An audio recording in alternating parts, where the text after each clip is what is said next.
All right, good morning, LCC. My name is JR, and if we haven't met, I'm the next-gen pastor here, and I'm going to invite Clay to come join me.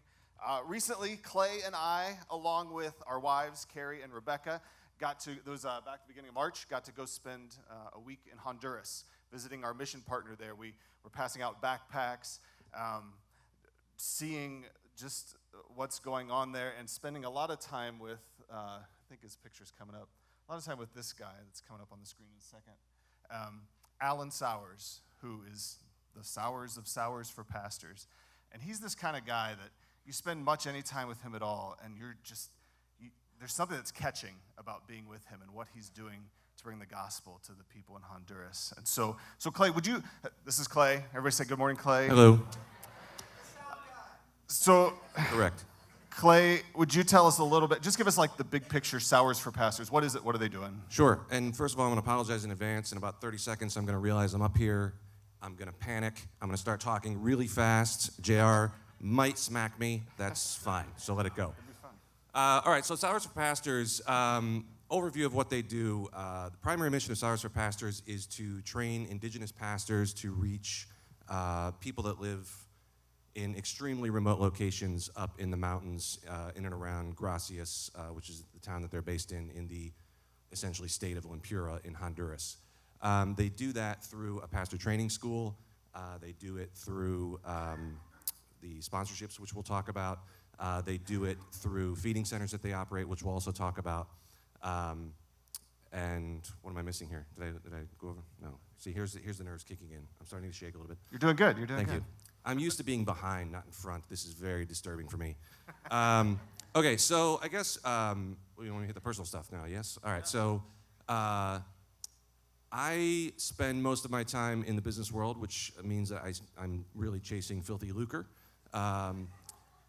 What that really means is that I think about things from a process standpoint, from an efficiency standpoint, from an operational standpoint, and so going down to see the Sowers and what they were doing down there was deeply impactful for me to see the level of stewardship that's happening in this particular mission that we're engaged with. And I'm so excited that LCC is engaged with a mission that is focused on stewardship at this level. I can't describe to all of you how thoroughly they are engaged at that level.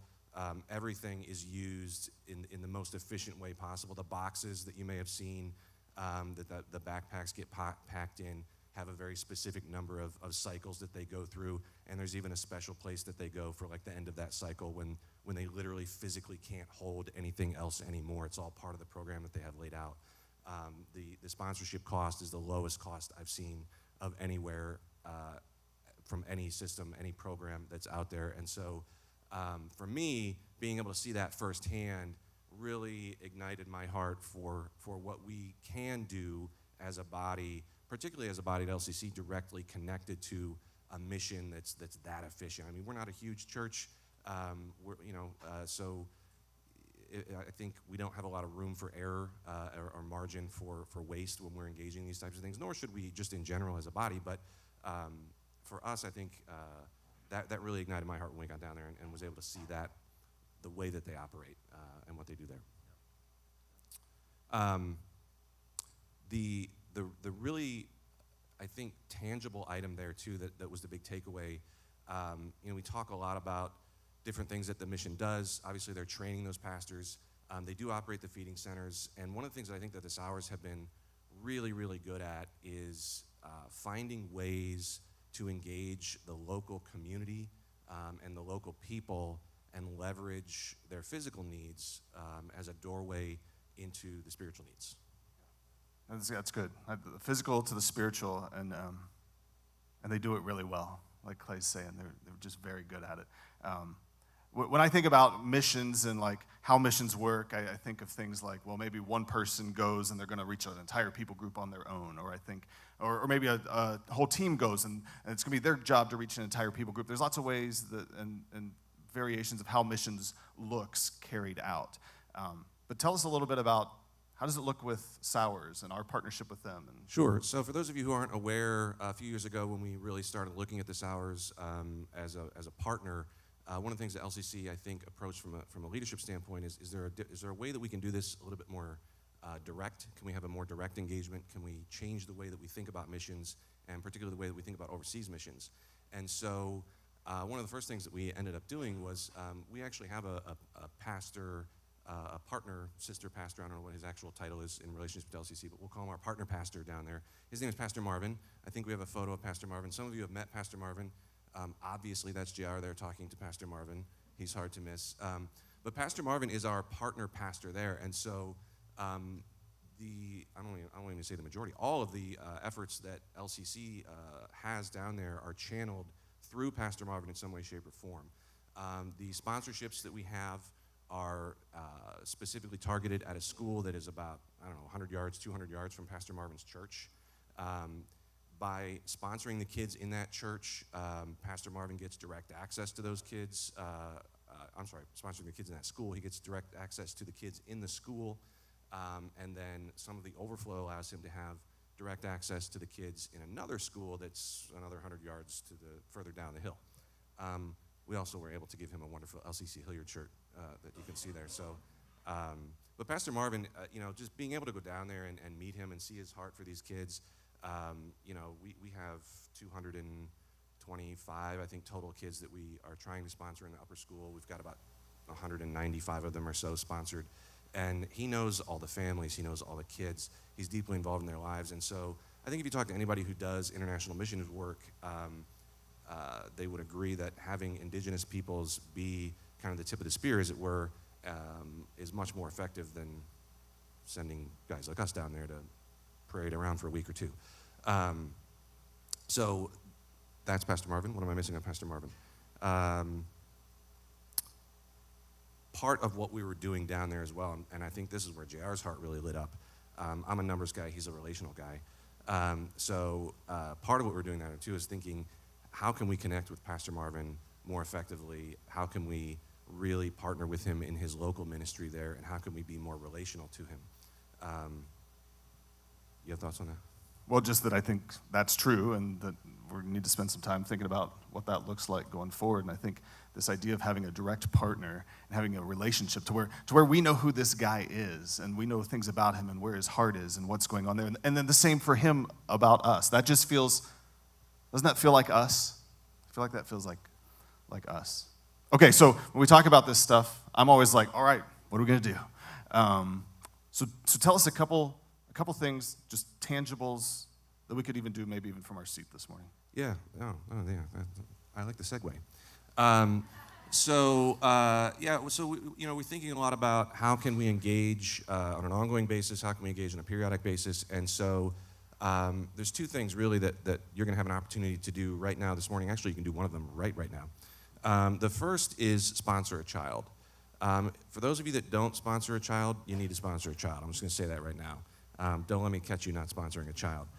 If you already sponsor a child, come on, pick up another one. Then it's not that hard.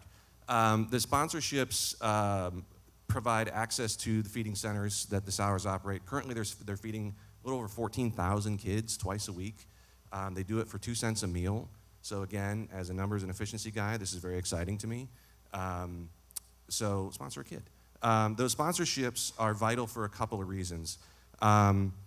One, it really allows us to be the hands and the feet to these people in this area in ways that are tangible to them, again, using the physical needs that they have as a doorway into accessing them on a spiritual level.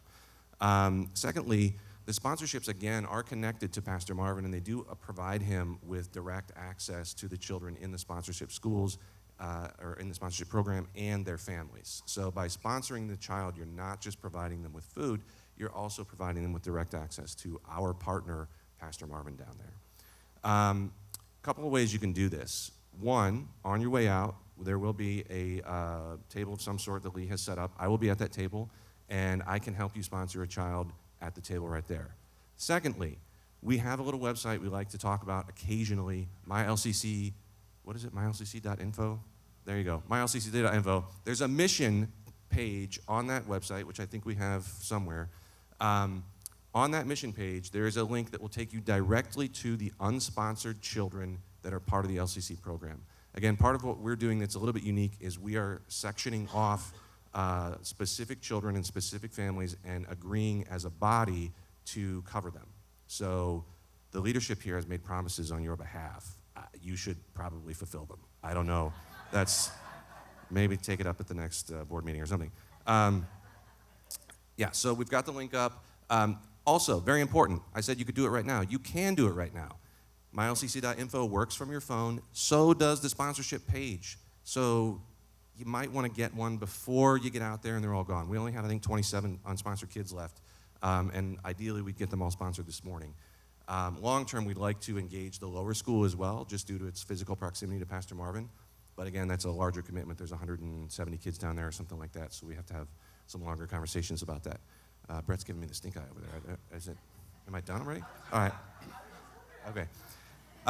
Second thing, coffee. So again, one of the things that the Sours did, which I thought was very forward-thinking, coffee's a booming business in Central America.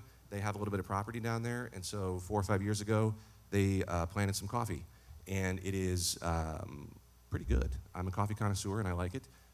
We have brought some coffee back. Their intention is to use this as a funding source for the mission in general. It also allows them to employ a lot of locals. That gives them exposure to the mission as well and to the Sours as missionaries. And so... And to the gospel. Right. Like they're bringing these folks in and sharing the gospel with them as they're working alongside them. It's pretty cool. Right. So we were able to bring back, can we say muled? We muled back a substantial amount of coffee. Weirdly, no one seemed to care when we were coming through. I thought we were going to get hassled by customs or something, but they didn't really care. Yeah, there's our mule bag. Thanks to Tony and Kayla, that was the bag the kids took from the trip last year. We thought, that looks like a good mule bag. So there will be coffee available for sale immediately following the service. All of the proceeds, 100% of the money, will go directly back into the Sours mission as soon as we're done here. And the coffee, they are 1 pound bags. We have several different rows. There's some ground, some unground. We're going to be selling it for $13 a pound or 2 pounds for $25, right? And there will be a couple of wonderful people out there, I think one of whom will be my wife, helping to collect your money for that to go back. Cash is preferred, but we may have a Venmo option for the young hipsters in the room. So yeah, that's right. JR's the chief hipster. I'm not. So that's the coffee. Okay. Thanks, Clay. You did great. Give Clay a hand. No, don't do that.